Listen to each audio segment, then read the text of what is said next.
So నిజంగా ఎంపీగా పోటీ చేయబోతున్నటువంటి వార్త కూడా వస్తున్నది. నిజంగా ఒకవేళ కాంగ్రెస్లో చేరినా, బీఆర్ఎస్లో చేరినా, ఇతర ఏ పార్టీలో చేరినా ఎంపీగా పోటీ చేసే అవకాశం ఉందా? బీఆర్ఎస్లో చేసే ఆలోచన మాత్రం చచ్చిపోయినా ఉండదు. బీఆర్ఎస్లో చచ్చిపోయినా బీఆర్ఎస్ ఎందుకు అంత బీఆర్ఎస్ అంటే అది అది అది అది అంతే. ఇంకా ఇప్పుడు బీఆర్ఎస్ అనేది నాకు అది రూల్డ్ అవుట్ విషయం. ఓకే, కాంగ్రెస్లోనే జాయిన్ అవుతా, కార్యకర్తలాగా మిగిలిపోయినా పర్వాలేదు. ఒకవేళ పార్టీ అవకాశం ఇస్తే ఏ బాధ్యత ఇచ్చినా చేయడానికి రెడీ. కానీ ఒక కాంగ్రెస్లో జాయిన్ అయినాక మాత్రం కార్యకర్తగా మిగిలిపోవడానికి కూడా సిద్ధంగా ఉన్నా. కానీ బీజేపీలో ఇంకా మనసు చంపుకొని సెల్ఫ్ రెస్పెక్ట్ పోగొట్టుకొని మాత్రం కంటిన్యూ అయ్యే పరిస్థితి అయితే లేదు. ఇప్పుడు మొన్న ఎన్నికల్లో బీసీని సీఎం చేస్తా అంటే ఏమో బీజేపీ చెప్పింది, కానీ కనీసం బీసీలకు వాళ్ళ సామర్థ్యం ప్రకారం ఒక 50% సీట్లు కూడా కాంగ్రెస్ పార్టీ కేటాయించిన పరిస్థితి. సో అటువంటి బీసీ నాయకుడు ఇప్పుడు కాంగ్రెస్లో చేరుతున్నాడు విక్రమ్ గౌడ్. సో మీకేమైనా బీసీకి సముచిత న్యాయం ఇస్తుంది అనేటువంటి నమ్మకం ఉండదా? బీసీలకి న్యాయం చేయకపోతే ఈరోజు పొన్నం ప్రభాకర్ గారికి గుండెకాయ అయిన హైదరాబాద్ ఇన్ఛార్జ్ మంత్రిగా చేయరు, బీసీ నాయకునికి ఇచ్చారు.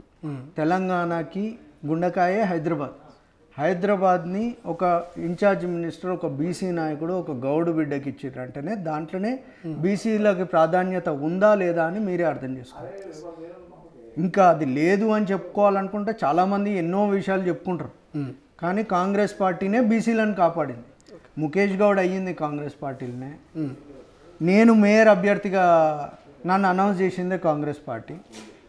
ఇవి మీరు అనొచ్చు, ఆ రోజు గుర్తు రాలేదు ఆ పార్టీ వదిలేసేటప్పుడు. నేను పార్టీని అని ఏ రోజు పోలేదు. పార్టీలో ఉన్న కొంతమంది వ్యక్తులు ఆ రోజు నన్ను మా నాన్నగారు చనిపోయాక నాతో ప్రవర్తించిన విధానం నచ్చక మనస్తాపంతో బీజేపీలో జాయిన్ అయ్యా. అంతేగాని పార్టీని తిట్టడం కానీ, పార్టీని విమర్శించడం కానీ, పార్టీని తక్కువ చేసి మాట్లాడడం కానీ ఏ రోజు జరగలేదు. ఇప్పుడు అప్పుడు మిమ్మల్ని విమర్శించిన నాయకులు ఇప్పటికీ కాంగ్రెస్లో ఉంటారు. సో వాళ్ళని ఎట్లా సర్దుకొని పోతారు వాళ్ళతో పాటు? ఇప్పుడు నా ఏజ్ 40. రాజకీయంలో తిట్టేటోళ్ళు ఉంటారు, మెచ్చుకునేటోళ్ళు ఉంటారు. ఆ రోజు నన్ను తిట్టిన వాళ్ళు ఈరోజు నన్ను కలవడానికి రెడీగా ఉన్నారు. నేను పెద్ద నాకంటే ఏజ్ వాళ్ళకు కడుపులో తలబెట్టడానికి నాకేమీ అది లేదు. నాతో తప్పు అయితే క్షమించమని అడగడానికి నేనేం వెనకాల పోను. అది నేను ముఖేష్ గౌడ్ గారి కొడుకుని నేను ఇంతే ఉండాలి అని మాత్రం నాకు లేదు. పెద్దోళ్ళనైనా చిన్నోళ్ళనైనా, నాకంటే చిన్నోళ్ళనైనా, నాకంటే పెద్దోళ్ళనైనా, నాతో తిట్టే వాళ్ళనైనా కలుపుకొని పోవడానికి నేను రెడీగా ఉన్నా. అవసరం ఉంటే కాళ్ళు ముక్కడానికి, అవసరం ఉంటే కడుపులో తలబెట్టి నన్ను క్షమించు అనడానికి నేనేం వెనకలు పోను. నేను దాంతో చిన్నోన్ని అయిపోను. ఇప్పుడు కాంగ్రెస్ పార్టీ గెలిచింది, అధికారంలోకి వచ్చింది కాబట్టి బీజేపీ నుంచి కాంగ్రెస్లోకి వస్తున్నాడు విక్రమ్ గౌడ్ అనేది చాలామంది అనుకుంటారు. ఒకవేళ కాంగ్రెస్ గెలవకుండా ఉంటే నిజంగా బీజేపీ నుంచి కాంగ్రెస్లోకి వచ్చిన వాళ్ళు నేను కాంగ్రెస్లో గెలిచే అవకాశం ఉన్నా నేను కాంగ్రెస్లోకి పోయి టికెట్ అడగలేదు. లాస్ట్ మూమెంట్ వరకు టికెట్ ఆపి పెట్టినా కానీ నేను కాంగ్రెస్ టికెట్ తీసుకోలేదు. ఎందుకు? పార్టీకి మోసం చేసిన అయితే కానీ. ఇప్పుడు నాకు ఎమ్మెల్సీ ఇస్తారో లేక కార్పొరేషన్ చైర్మన్ ఇస్తారో అని పోవట్లేదు. నేను ఒక కార్యకర్తలాగా పోతున్నా. నేను ఒక కాంగ్రెస్ కార్యకర్తలాగా మాత్రమే జాయిన్ అవుతున్నా. పదవి అంటే పవర్ వచ్చింది కదా అని పోయేది అన్నట్టు టీఆర్ఎస్లోకి అప్పుడే పోయేటోని. పవరే ఇంపార్టెంట్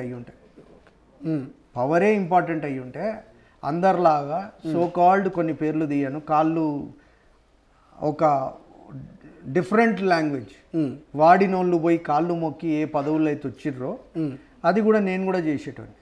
ఆ కాళ్ళు మొక్కడం నాతో రాదు కాబట్టి నేను నా సెల్ఫ్ రెస్పెక్ట్ చంపుకోలేక కాంగ్రెస్లోనే ఉంటా.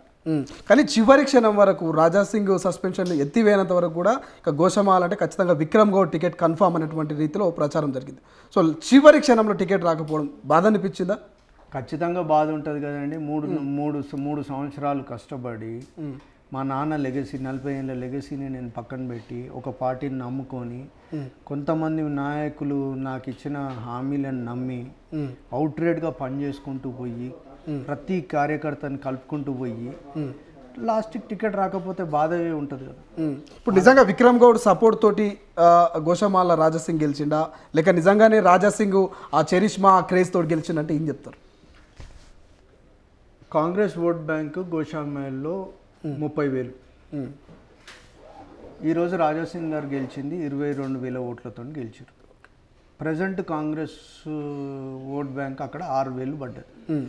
అది ముఖేష్ గౌడ్ ఓట్లుతుంటే ఆయన గెలిచిండని నేను అంటాను. నేనే కాదు, అక్కడ గోషామైల్ ప్రజలు కూడా నమ్ముతారు. ఆయన ఓడిపోతాడనే పెద్ద మాట నేను అనను. ఎందుకంటే 2 సార్లు గెలిచిన వ్యక్తి, సీనియర్ మోస్ట్, 10 ఏళ్ళు సర్వీస్ ఉన్నాడు. ఆయనకు కూడా ఆయన ఒక నేషనల్ ఫిగర్. ఆయనను తక్కువ చేసి మాట్లాడే అది తప్పు అవుతుంది. నేను పార్టీ చేంజ్ అవుతున్నా కదా అని విమర్శించడం అది కరెక్ట్ కాదు. కానీ ఈరోజు ఆయన గెలవడానికి కారణం మాత్రం ముఖేష్ గౌడ్ క్యాడర్తో ఆయన గెలిచిండని మాత్రం అది ఆయన నమ్మాలి, ఆయన నమ్ముకున్న క్యాడరు నమ్మాలి. కాంగ్రెస్ కార్యకర్త ప్రతి ఒక్కరు మనస్ఫూర్తిగా హెల్ప్ చేశారు కాబట్టి ఆయన బయటపడ్డాడు.